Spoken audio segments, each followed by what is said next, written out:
सद्गुरु के मुखार बिंदु से निकली भाव भरी वाणी को निरंतर सुनने और जीवन को सुंदर, सरल, कोमल बनाने के लिए पहले इस चैनल को सब्सक्राइब करें और बेल आइकन दबाएं।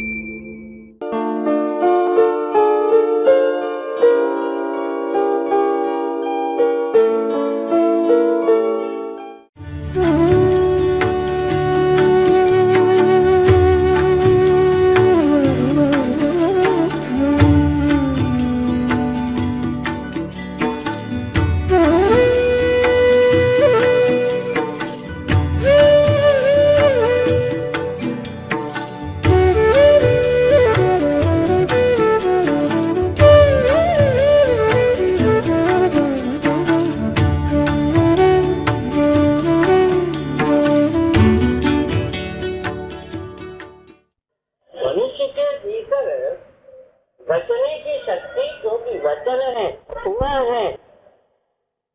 आप ये कहोगे कि किससे बचना है? अपने ही मन से बचना है, अपने ही अहंकार से बचना है, अपने ही क्रोध से बचना है। उसने प्रभु के वचन की बातें कहने की भावना रखी थी, वो भी उसकी पूरी हो जाएगी। तो ये तो प्रवचन की साधारण सी परिभाषा सी हुई।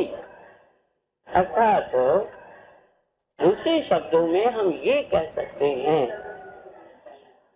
कि हे प्रभु, जो तेरी बातें न कह सका, जो तेरी उपमा को, तेरी विशेषता को, तेरे भाव को, तेरी भक्ति को, श्रद्धा को, विश्वास को समझ न सका, वह इस संसार में बचकर निकल जाएगा। असंभव है। असंभव इस दृष्टि से है कि यदि काजल की कोठरी में कितना ही बुद्धिमान व्यक्ति यदि निकल भी आए बिना दाग के, तो भी इस संसार से बच करके निकलना बड़ा ही कठिन है। आप कहोगे कि आप तो कभी कठिन कोई शब्द कहते नहीं, आज ये कठिन शब्द आप का प्रयोग क्यों करते हो? तो मैं आपको बताऊं कि कठिन इसलिए मैंने कहा कि प्रत्येक व्यक्ति आत्मसमर्पण प्रभु के चरणारविंद में नहीं करता, मौखिक कहता है, प्रवचन सुनता है, बातें सुनता है, सप्ताह सुनता है, भागवत सुनता है, गीता पढ़ता है, तीर्थाटन करता है, बहुत कुछ करता है, लेकिन कौन करता है इसे नहीं जानता। तो कौन करता है, तो किसकी शक्ति कार्य करती है इसे वो नहीं जानता। करता है अपने शरीर तक ही वो भाव रखता है कि मैं करता हूँ, लेकिन कौन करता है? तो कौन सी शक्ति है कि मनुष्य को देवता नहीं देवता अगर बनाया तो क्या, मनुष्य को भगवान बना देती है। वो भगवान की शक्ति, इंसान की शक्ति तो है ही नहीं। इंसान बात ही कह सकता है, बुद्धि बल पर थोड़ा कुछ बचने की इच्छा रखता है, लेकिन वो भी बचना नहीं है। कारण उसमें ये पड़ता है ना कि बुद्धि से दबाता है, मन नीचे जोर मारता है, तो परिणाम ये होता है कि मन और बुद्धि का क्लेश, झगड़ा, क्लेश होता ही रहता है। इसीलिए मनुष्य को शांति नहीं मिलती है। नहीं तो मनुष्य को शांति क्यों नहीं मिलेगी? और फिर केवल वही तक बात नहीं ना, चित्त में भी चावनी बढ़ाती वो बातें, अहंकार शून्य व्यक्ति नहीं होता। ऐसी अवस्था में यदि मनुष्य ये समझना चाहे कि मैं कैसे वचन पूरा करूं, तो वचन पूरा करने के लिए तो भगवान की यदि कृपा हो तो मनुष्य वचन पूरा कर सकता है। अवश्य ही कबीर ने अपनी भावुकता से ये बात कह दी कि ओढ़ के ये चुनरिया जो कि क्यों धर देनी चुनरिया, लेकिन ये कहना भी अपने हिसाब से तो उचित नहीं जान पड़ता। यदि उसकी कृपा न हो तो चुनरिया को समझेगा ही नहीं। और अगर उसने चुनरिया को समझ लिया तो वो कौन सी चीज चुननी है, वो कौन सा भाव लेना है जिसके द्वारा मनुष्य इस संसार में रहता हुआ भी उसकी चुनरिया पे दाग न लगे। क्या चुना उसने? उसने चुना धन, चुना जन। तो जो धन और जन को चुनने में लगा हुआ है वो भजन को कब चुनेगा? ये तो चुनना है। चुनरी पे दाग नहीं लगेगा उसका तो अर्थ तब ये न होगा कि उसने कोई ऐसी चीज चुन ली है कि जो संसार में रहे लेकिन संसार उसका कुछ न कर सके। वो हमेशा ये समझता है, वो हमेशा ये समझता है कि मैं भूमि पर नहीं बैठा हूँ, मैं भूमिपति के अंक में बैठा हूँ। और जो अंक में बैठता है दुनिया चाहे उसे कलंक लगाए लेकिन उसे तो कलंक लग नहीं सकता। कैसे नहीं लग सकता? इसी तरह से नहीं लग सकता जिस प्रकार की मक्खन निकलने के बाद वो मक्खन किसी चीज में डूबता नहीं, कोई रस मिल जाता है जिसे भक्ति मिल जाती है। और भाव तो भगवान किसी किसी को देता है। और भाव योग तो बहुत बहुत ऊंची चीज है। हम लोग इतना ही समझते हैं कि भाव में आकर के किसी की आंखों से दो आंसू गिर पड़े वो भाव में आ गया। अरे भाई ये तो बिजली का पहला संपर्क है, ये भाव का पहला संपर्क है। जो अपनी भीतर की निरर्थक भावना थी उसे आंसू के रूप में बहा देना चाहता है। यथार्थ में भाव ही तो प्रभाव डालता है मनुष्य के हृदय में। जिसके हृदय में भाव नहीं उसके हृदय पर कभी प्रभाव पड़ नहीं सकता। यदि मैं ये कहूँ कि माला क्यों नहीं फेरता तो माला में क्या है ये आप जरा समझो। भक्त कहता माला वो भावना ला कि मैं तुझे माला पहना करके अपने जीवन को कृतकृत्य समझूं। ये माला नहीं माला तू कुछ हमें ऐसा भाव दे, कुछ ऐसी विचारधारा दे कि हम बह जाएं और हमारे हृदय में कभी ये भावना न आए कि हम जीव हैं, हम जीने के लिए आए। जीव और शिव में अंतर क्या है? जीव और शिव में सबसे बड़ा अंतर यह है कि जो जीने के लिए जीता है वो जीव है।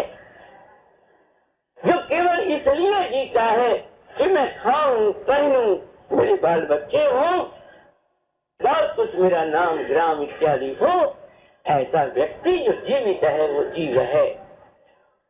और जिसकी भावना में दिन रात यही रहते हे प्रभु हे शिव, यदि तेने संपूर्ण संसार की विभूति को धन को यदि विभूति करके लगाया तो मुझे भी ऐसी भावना दे कि विभूति भीतर मेरे लगे बाहर नहीं।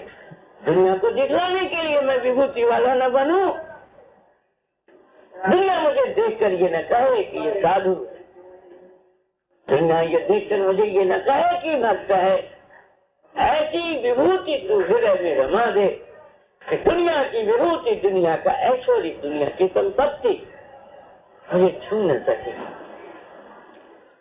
हींग अपनी गंध नहीं छोड़ता, चाहे उसके कीचड़ उसके आस पास, चाहे आप कितना ही सेंट डाल दो, चाहे कितना ही कपूर क्यों न डाल दो, हींग अपनी सुगंध नहीं छोड़ता।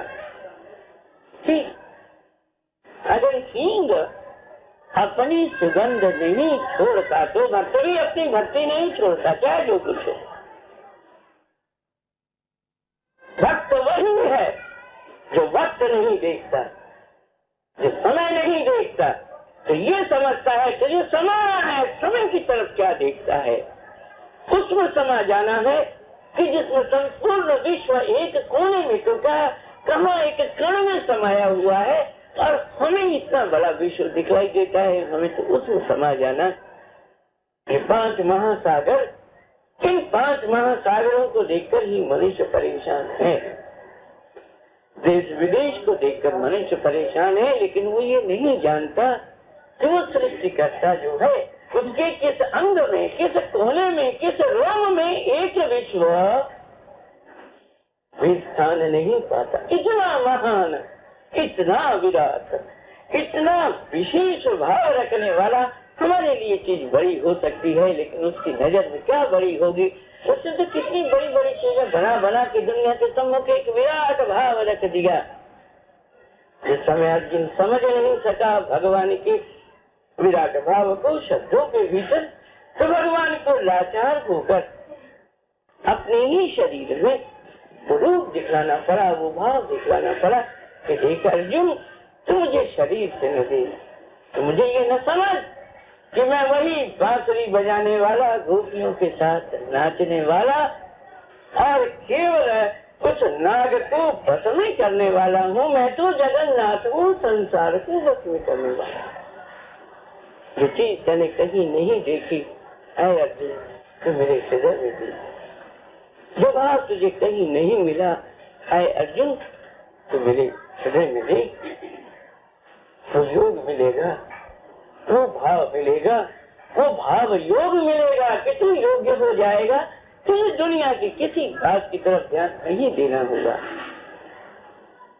बाबा की आरती में जहाँ ये लिखा हुआ है कि जप तप योग बिना ही ज्ञान सुधा पाए। बाबा के बच्चे ने कहा कि ज्ञान तो हो गया, लेकिन फिर सदगुरु यदि भाव नहीं आया तो ये तेरा ज्ञान, ये तेरा जप, ये सब क्या करेगा, इसकी क्या कीमत। इसलिए वो कहता है कि जप तप योग बिना ही भाव सुधा पाए। बिना जप के, बिना तप के भाव रूपी अमृत पान करवाए सदगुरु की कृपा से। वही सदगुरु का बच्चा है जो बचा हुआ है। बच्चा बचा हुआ है क्यों? उसकी माँ देख रेख करती है। बच्चा बचा हुआ है इसलिए कि उसकी माँ उसे उन चीजों को छूने नहीं देती, उन वस्तुओं को व्यवहार में लाने नहीं देती, उस भोजन को करने नहीं देती जो उसके बच्चे के लिए मंगलकारी नहीं। और इसी तरह से सदगुरु भी मनुष्य के हृदय में, अपने बच्चे के हृदय में ऐसी भावना देता है कि तू क्यों आया है दुनिया देखने। अरे भाई एक बात सुन, 84 लाख योनियों में क्या तेने दुनिया नहीं देखी? ये क्या तेरे लिए कोई नई दुनिया है क्या? तो तू बार बार दुनिया देखने के लिए आता है और योनि खाली हाथ चला जाता है। इस बार तू मनुष्य बन के आया है, तू मानव बन के आया है, तू कुछ ऐसा रूप लेकर के आया है कि अब तुझे दुनिया नहीं देखनी होगी। तो उसे देख जिसे देखने के लिए तू आया। तू दुनिया न देख। जब तू उसे देखने लगेगा तो दुनिया तुझे देखेगी और कहेगी कि सब वक्त पागल हो गया है कि क्या करने आया है दुनिया में। दुनिया में तो ऐश आराम करने के लिए मनुष्य आता है, भोग भोगने के लिए आता है। आखिर ये कैसा आदमी है जो दुनिया के भोगों की तरफ ध्यान न रखता हुआ, यहाँ तक कि भगवान को भी भोग का भोग न लगाता हुआ किसी ऐसे योग में लगा हुआ है जिसे ये कहता है भाव योग, भाव योग, भाव योग। तो कौन सा योग है? लोगों ने प्रेम योग की बात कही, कर्म योग की बात कही, ज्ञान योग की बात की। ये भाव योग क्या है? जिस पर सदगुरु की कृपा हुई उससे ये कहा कि भाव योग वह योग है कि जिसमें ज्ञान योग स्नान करके कहता है कि यह है ज्ञान, उसमें डूब जाता है। ये है भाव योग जिसमें ज्ञान योग डूब करके कहता है कि मुझे ज्ञान नहीं चाहिए, मुझे तेरा भाव चाहिए। मैं पूजा करना जानता नहीं, तेरी पूजा बड़े बड़े करके चले गए, फिर भी तुझे कुछ नहीं कर सके। तू मुझे ऐसा भाव दे, तू मेरे हृदय में तू ऐसा समा जा कि मैं किसी से यह न पूछूं कि कौन सा रास्ता, मैं कौन सा योग करूं कि जिससे तेरे योग्य हो सकूं। ये भाव कौन देता है? सदगुरु की वाणी देती है। और सदगुरु हमेशा ये कहता है, तू देखेगा, किसको देखेगा? अरे जो तेरे अंग अंग में समाया हुआ है, तू उस अंग की ओर नहीं देखता, उस संग की ओर नहीं देखता कि शरीर छूट जाता है, लेकिन वो नहीं छूटता क्योंकि वो परमात्मा है। शरीर छूट जाएगा लेकिन आत्मभाव, भाव योग कभी छूटता नहीं। क्यों नहीं छूटता? कि जिस रोज भाव गिर गया मनुष्य का, मनुष्य नहीं रहा। जैसे वस्तु का भाव गिर जाए तो उस वस्तु की फिर कोई कीमत नहीं रहती। उसी तरह से मनुष्य यदि अपने भाव से गिर गया, विचार से गिर गया, तो शरीर मनुष्य का है लेकिन वह मनुष्य कहलाने के योग्य नहीं। आया है क्या करने आया?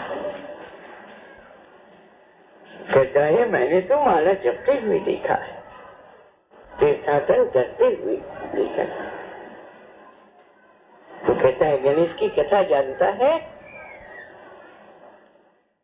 तू गणेश की कथा जानता है कि नहीं जानता? यदि नहीं जानता है तो सुन, इतना स्थूल शरीर और ऐसा छोटा सा वाहन लेकर के चलता है गणेश, अपनी शक्ति भी देखता है और अपना भाव भी देखता है। तो कहता है मैं दुनिया में क्यों हूँ? मेरी दुनिया मेरे माता पिता है, ये शिव पार्वती मेरे माता पिता, यही मेरी दुनिया है। मुझे दुनिया से क्या मतलब? घूमे कार्तिके, अपने मोड़ पर घूमे, दुनिया में जहाँ उसकी इच्छा हो घूमे। मेरी दुनिया तो ये मेरे माता पिता है, मुझे किसी दुनिया से मतलब नहीं। चक्कर काटता है इसलिए कि दुनिया का चक्कर कट जाए, तो इसलिए चक्कर नहीं काटता कि माँ बाप महान है। नहीं, माँ बाप तो महान है ही, लेकिन उन माता पिता के चारों तरफ चक्कर काट करके अपने हृदय का, दुनियादारी का चक्कर काट लेता है। कारण क्या है? कारण यह है कि यदि जहाँ अग्नि रहती है वहाँ किसी भी वस्तु का रूप नहीं रहता। आप फिर नहीं समझोगी, बहुत बड़ी बात। जहाँ अग्नि रहती है वहाँ किसी का रूप नहीं रहता। कैसे? आपके पास कपड़ा रखो, कपड़े का रूप नहीं रहेगा। कोई चीज अग्नि के पास आप रखो, उसका रूप नहीं रह सकता। वो तो उसको जला करके वही रूप बना देगी। कौन सा रूप बना देगी? वही रूप बना देगी जो शिव ने भस्म के रूप में धारण कर रखा है। ये वो ज्ञान की अग्नि है, ये वो भाव की अग्नि है कि जीवत स्वभाव को बिल्कुल भस्मीभूत करके शिव बना दे। बढ़ो आगे, चलो आगे, पहुंचो भाव से। जिस दिन आपके हृदय में भाव आ जाएगा, आंख में आंसू होंगे और हृदय कमल खिल जाएगा। जिस हृदय कमल को खिलाने के लिए योगियों को न जाने कितने कितने वर्षों तक साधना करनी पड़ती है। योगी योग के द्वारा, भोगी भोग के द्वारा उसे प्राप्त करना चाहता है, लेकिन वो ये कहता है कि तो मुझे भाव से दे, मुझे योग की आवश्यकता नहीं, भोग की आवश्यकता नहीं। तो क्या भोग लगाएगा? क्या भोग लगाएगा? तेरे पास है क्या? इस सारा गला मन, इस संस्कार से युक्त 84 लाख योनियों में चक्कर काट के आया हुआ है तेरा सा हुआ तन, कौन सी चीज देगा तू? तेरे पास है क्या? बड़े को देने के लिए उपहार भी बड़ा चाहिए। इसलिए यदि मनुष्य ये कहे हे प्रभु मैंने तन दिया, मन दिया, धन दिया, वो कहते नहीं, इन चीजों से मेरा काम नहीं, मुझे भाव दे। ये तन मन धन से बड़ा भाव है। तन रहे लेकिन भाव ये रहे कि तेरा दिया हुआ है, और धन रहे तो ये भाव रहे कि धन तेरा दिया हुआ है। और अगर जन रहे तो ये कहे कि मैं जननी तू जनक, तेरी कृपा से ये बच्चे हैं। मैं किसका पिता? मुझे तो तुमने निमित्त बनाया है कि मैं पिता, यथार्थ में पिता तो तू है। ये जगत के दुख को पी करके कहता है कि मैं पिता हूँ, मैं शिव हूँ। संसार का विष पीने के लिए ही मैं संसार में आया हूँ। वो निंदा का, वो स्तुति का विष जो मनुष्य को पागल कर देता है, वो शिव के गले की शोभा बढ़ाता है। और वो कहता है मुझे कुछ नहीं चाहिए, मैं धारण करूंगा। क्यों? जब मैंने संसार की तमाम वैभव को, तमाम संपत्ति को यदि मैंने भस्म करके लगाया है तो दुनिया का विष और कौन पी सकता है? जो संपूर्ण धन को, संपूर्ण भावना को, जो एक भस्म के रूप में, राख के रूप में संपूर्ण शरीर में लगा के रख सकता है, वही दुनिया के विष का पान भी वही कर सकता है। और ये चीजें हैं भाव की। यदि मनुष्य केवल राख लगा करके शिव होना चाहे, यदि विष के स्थान पर भांग धतूरा खाकर, गांजा पीकर यदि शिव का रूप धारण करना चाहे तो ये स्थूल है, जिसमें कोई गति नहीं है, जिसमें सिवा पागलपन की और कोई चीज नहीं है। चाहे शरीर के ऊपर राख लगी हो या न हो, चाहे और भी कुछ हो या न हो, लेकिन शिवत्व को प्राप्त करने के लिए जब तक भाव योग नहीं, जब तक व्यक्ति भाव योगी नहीं, तब तक वह शिव भाव नहीं पा सकता। कारण यह है शिव सबका भला चाहता है, और जिसके भाव में, जिसके विचार में ये चीज है कि ये मुझे गाली देता है तो मैं इसका बदला न लूं तो मैं क्या करूं, वो कैसे शिव हो सकता है? तो संपूर्ण संसार के विष को पान करके कहता है यही मेरे गले की शोभा है। तो ये कहता है कि संसार के लोग जीव जीव कहते हैं, क्यों कहते हैं? कि वो जीना चाहते हैं, शिव बनना नहीं चाहते। अगर वो शिव बनना चाहते तो उनके हृदय में ये भावना ही नहीं उदय होती कि मैं जीव हूँ। कारण क्या है? देखो, प्रथम आपकी चाह है, फिर आपके लिए राह है, फिर दुनिया की नहीं परवाह है। ये याद रखो आप, पहले चाह, पीछे राह, फिर दुनिया की नहीं परवाह। जब तक दुनिया की परवाह मनुष्य करता है तब तक वो कभी शिव का भक्त नहीं हो सकता, क्योंकि शिव को तो किसी ने समझा ही नहीं। शिव को तो यही समझा सर्प गले में।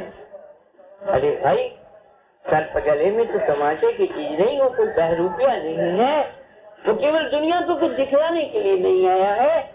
सर्प गले में शोभा देता है, शरीर पर राख शोभा बढ़ाती है, और विषपान का भाव तो नीलकंठ बना करके शिव का एक नीलकंठ नाम भी कहलाता है, कहलवा देता है। तो इसमें कौन सा भाव है?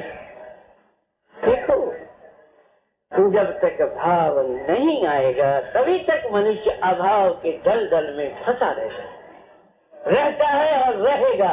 हजार माला फेरे, हजार तीर्थाटन करे, चाहे वो अपने शरीर का मुंडन करवा ले, शरीर पर रक्त भी वो करे, तो यहाँ का जो ये हृदय है तो उसमें परिवर्तन नहीं हो सकता।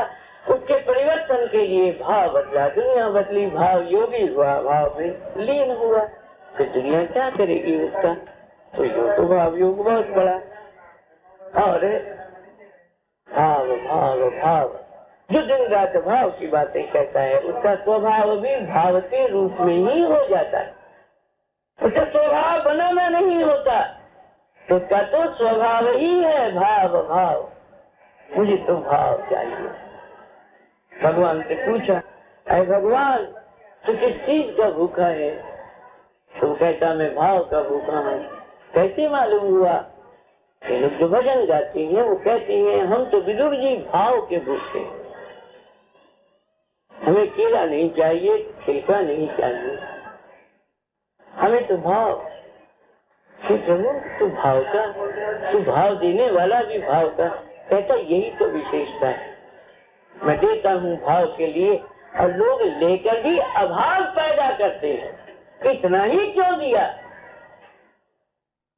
इतना ही क्यों दिया? मैंने दिया प्रसन्न होकर, और वो प्राप्त करके भी यही कहता है। क्या कहता है? सोने की लंका दी, लाख पुत्र दिए, 1.25 लाख दिया, इतना 1.25 लाख पुत्र दिए, लेकिन सब भक्त के दिमाग में क्या आई बात कि मुझे सीता चाहिए, और किसके रूप में?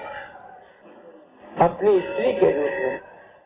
ये भाव है, ये भाव है। लोगों ने कहा कि गंधर्व और किन्नर और सब प्रकार की ये कन्याएं तेरे चारों तरफ खड़ी है। अरे कमर तो सहार को क्यों छूता है?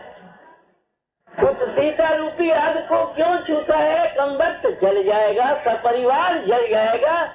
जितनी सोने की लंका जो है ढाई ढाई करके जलती हुई दुनिया के सामने जलती हुई दिखलाई देगी। तेरी कथा जब कोई तेरा नाम लेगा तो उस समय घृणा से तेरे नाम पर थूकेगा। कोई भी अपने लड़के का नाम रावण नहीं रखता, जैसे लड़कियों का नाम केकेई कोई नहीं रखता, उसी तरह से मनुष्य का नाम भी कोई रावण नहीं रखता। इतना तो बदनाम। लेकिन ये सब होने के पश्चात भी ये आप याद रखो कि मनुष्य के भीतर एक बहुत बड़ी शक्ति, और उस शक्ति का दुरुपयोग मनुष्य करता है। क्यों? क्योंकि उसके हृदय में भाव नहीं। आप कहोगे कि दुरुपयोग कैसा? देखो, पहले तो योग हो, फिर उपयोग हो, और जब योग भी नहीं हुआ और उस योग को काम में नहीं लिया तो उपयोग भी नहीं किया, तो दुरुपयोग कहलाया। उसका अर्थ क्या? उसका अर्थ यह है कि उपयोग से जितना दूर होता जाएगा तो दुरुपयोग अपने आप होगा। यदि भगवान की भक्ति से, भगवान के भाव से, भगवान के प्रेम से जितना दूर होता जाएगा, वही व्यक्ति मनुष्य जीवन का दुरुपयोग करता है, क्योंकि वो दूर होता चला गया और मनुष्य जन्म जो मिला उसका उपयोग उसने नहीं किया। मुझे बोलते हुए अभी 35 मिनट हुए और मैं 10 मिनट और बोलूंगा। एक बात मैं आपसे कह दूं कि ये अधिक मास का प्रवचन, ये आखिरी प्रवचन, इसके बाद फिर कभी प्रवचन नहीं होगा। ठीक है, आप समझ लीजिए। मैं कहने वाला था पहले ही, लेकिन इसलिए मैंने नहीं कहा कि लोग ये समझेंगे कि अभी पूरे लोग आए नहीं, फिर उनमें से 2-4-10 आखिरी रविवार समझ करके। ये आखिरी रविवार है और ये आखिरी प्रवचन है। अब ये प्रवचन महीने के आखिरी रविवार को अब नहीं होगा। ये रविवार को लोग आ जाते हैं, वहाँ सत्संग करने के बाद वो तो एक अलग चीज है, लेकिन प्रवचन ये आखिरी है। इसीलिए मैंने भाव योग की कुछ बातें आपके सामने रख दी, क्योंकि मैं तो भाव की प्रधानता देता हूँ। मुझे नहीं पता ये भाव मुझे क्या बना करके छोड़ेगा, किस रूप में मुझे पहुँचाएगा, क्या मेरा रूप रखेगा, ये तो मैं नहीं जानता। लेकिन एक बात जानता हूँ, वो ये कि मैंने भाव को नहीं पकड़ा है, भाव ने मुझे पकड़ लिया। मैंने भाव को नहीं पकड़ा है, भाव ने मुझे पकड़ लिया। और ये भाव आज मेरा स्वभाव सा हो गया है कि मैं इसे छोड़ करके रह नहीं सकता। व्यक्ति आए, व्यक्ति जाए, अपने दिल की कथा सुनाए, फिर भी मेरा यही भाव रहता है कि हे प्रभु, भाव वाले के पास आकर के भी ये व्यक्ति अभाव लेकर के जाए, ऐसा तो नहीं। जिसने दिन रात भाव की पूजा की है, ऐसे व्यक्ति के पास भी आकर यदि ये अभाव लेकर के जाए तो ऐसा तो नहीं होना चाहिए। आज नहीं भाव बैठता है, कल भाव बैठेगा। लेकिन एक बात मैं आपसे और कह दूं, वो ये, लोग अधिकतर आते हैं और उनका अभाव है धन, जन और तन। यानी हमारे पैसा हो जाए, हमारे बच्चे हो जाए, हमारा शरीर ठीक रहे, इसी भाव को लेकर के, इसी बात को लेकर के वो आते हैं। तो भाई ये अभाव तो भगवान जाने, इस अभाव की तो बहुत वर्षों तक, 21 वर्ष तक हाथ जोड़ जोड़ करके, नमस्कार कर करके हमेशा सतगुरु से कहा कि भाई इनका धन जन और ये तन जो कुछ ये कहते हैं, इनकी तो पूर्ति कर, इनके अभाव को दूर कर। और किया भी है, ऐसी बात नहीं तो उसने न किया। लेकिन अब नहीं, अब तो वही लोग आए जिन्हें केवल भाव की बातें सुननी है। ये अभाव की बातें भी आज से यही समाप्त है। ये अभाव की बातें अब सुनने के लिए अब तैयारी नहीं है। अब तो वही व्यक्ति आए जिसे भाव चाहिए। किस चीज का भाव? इस भाव में किसी प्रकार का अभाव नहीं रहता। मैं कहता हूँ कि सोने की लंका मिल गई, 1 लाख पुत्र मिल गए, 1.25 लाख नाती मिल गए, तभी उस रावण के दिमाग में अभाव ही बैठा रहा। मैं तो एक बहुत साधारण सा व्यक्ति, मेरे पास है ही क्या, आपसे कहूँ और इसके सामने हाथ जोड़ूं कि डबल काम में क्यों करूं? अब तो उसकी कृपा है, मेहरबानी है। वो ये कहता है कि न तुझे प्रवचन करना पड़े और न तुझे भाव अभाव की बातें कहनी पड़े। जिस किसी को अगर भाव की बातें सुननी हो, भाव में आना हो, भाव यदि उसको अच्छा लगता हो आए, लेकिन प्रवचन नहीं। और साल में जो 6 प्रवचन होते हैं तो मैं कर्तव्यबद्ध हूँ कि जब भी उनके प्रति भी मेरा अब कोई मोह नहीं। साल में 6 बार मुझे जाना पड़ता है वहाँ सदन, उनके प्रति भी मेरा कोई मोह नहीं है, कोई भाव नहीं है। कर्तव्य है मेरा। सदगुरु को मैंने हमेशा ही भगवान से बड़ा माना है। मेरा भगवान, मेरा सदगुरु। इसलिए जहाँ उसकी कोई तिथि मनाई जाए मुझे जाना है, क्योंकि ये जो शरीर है, ऊपर का शरीर, इसे तो दुनिया देखती, लेकिन इसके भीतर ये जो सूक्ष्म शरीर है, जिसे मन कहते हैं, तो उस मन को उसने ऐसा पकड़ रखा है कि तन चाहे निरर्थक हो जाए, लेकिन वो मन को छोड़ता नहीं। जब वो मन को नहीं छोड़ता है तो मन के लिए ही दुनिया परेशान है। और इसी मन की बात ये कही गई कि मन ही मनुष्यों के मोक्ष और बंधन का कारण है। तो मैं कहता हूँ सदगुरु, तेरे बंधन में मेरा जीवन क्या, दुनिया कहती मुझे मोक्ष चाहिए, और मैं ये कहता हूँ कि तेरे बंधन में, तेरे प्रेम के बंधन में यही मेरा जीवन जाए। मुझे वो मोक्ष नहीं चाहिए जहाँ तेरे प्रेम का बंधन नहीं। मैं तो उस बंधन को बंधन नहीं समझता, बल्कि ये समझता हूँ मेरा बड़ा अहोभाग्य है कि मुझ जैसे एक साधारण व्यक्ति को सदगुरु ने चुना तो अब चुनरी पे दाग नहीं लगेगा। उससे तो समझ के चुना होगा, क्या समझती उसकी वो जाने, मैं नहीं कह सकता। लेकिन मैं इतना ही जानता हूँ कि जब उसने चुना है तो फिर चुनरी का दाग नहीं लगेगा। अपने तो बहुत उल्टे सीधे काम हो सकते हैं, लेकिन वो पिता है। तुम चाहे कितनी ही बड़ी कौन हो जाए, माता पिता के सम्मुख 70 बरस का व्यक्ति भी तो 90 बरस का पिता है तो वो उसको बालक की तरह ही देखता है। चाहे हम कितनी ही ज्ञान ध्यान की बात कहें, चाहे कितने ही भाव योग की बात कहें, हम तो बाबा के बच्चे हैं। बुद्धि आई कहाँ से, ज्ञान आया कहाँ से, भाव आया कहाँ से? ये तो उसकी माया है, अपना कुछ नहीं। अगर अपना कुछ होता तब तो हम कहते कि हमारा ये है, ये तो उसकी देन है। कह तो दिया कि जब तक योग बिना ही ज्ञान सुधा पाए, और उसके साथ ये भी कहा कि जब तक योग बिना ही भाव सुधा पाए, लेकिन ये भी उसकी कृपा के बल पर ही कहा, अपने बल पर नहीं। क्यों? देखो तमाशा, ऐसा अच्छा तमाशा, वो तो बलदेव है, बल देने वाला देवता है। और अपना जैसा नाम है तो आप जानते हो ना, जैसा नाम तो नाचता फिरा नाचता फिरा।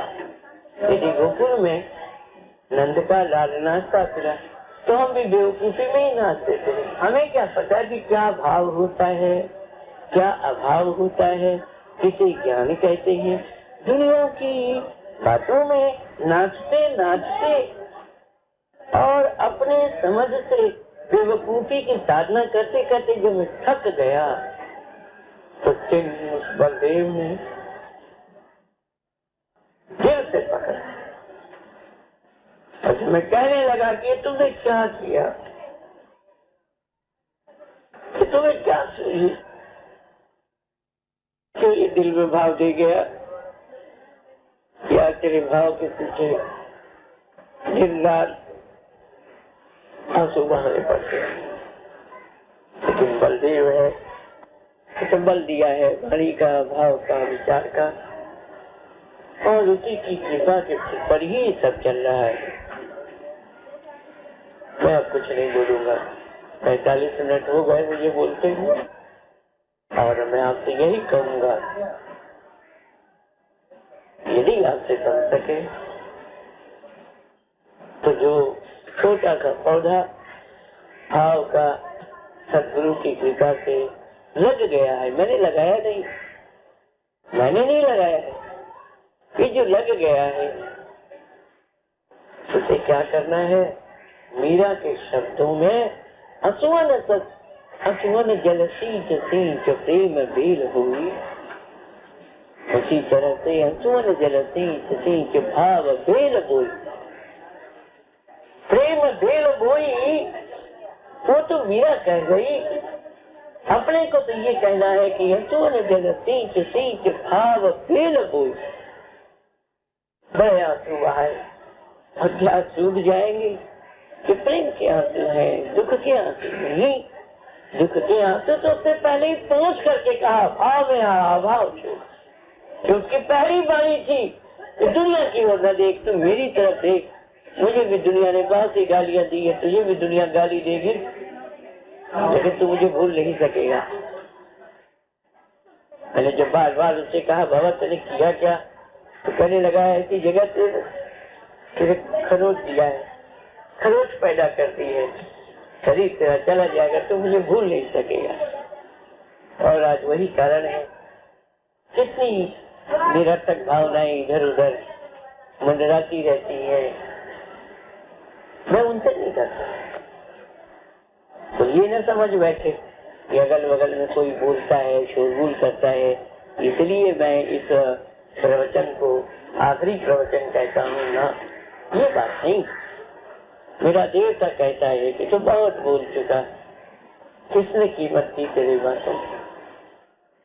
इनको तो बच्चा चाहिए, इनको तो धन चाहिए, इनको तो शरीर ठीक रहे ये चाहिए, तेरी बातों की किसने कीमत की? यदि कीमत न की तो मैंने तुझे ऐसे धन नहीं दिया कि तू यूं लुटाता फिरे। बहुत दिन हो गए, अब तो तुझे अपने होश में आना होगा, और अब ये भाव उन्हीं के लिए होगा जो भाव योग के जारी होंगे। बस इतना ही आज कहना है, यही समाप्त।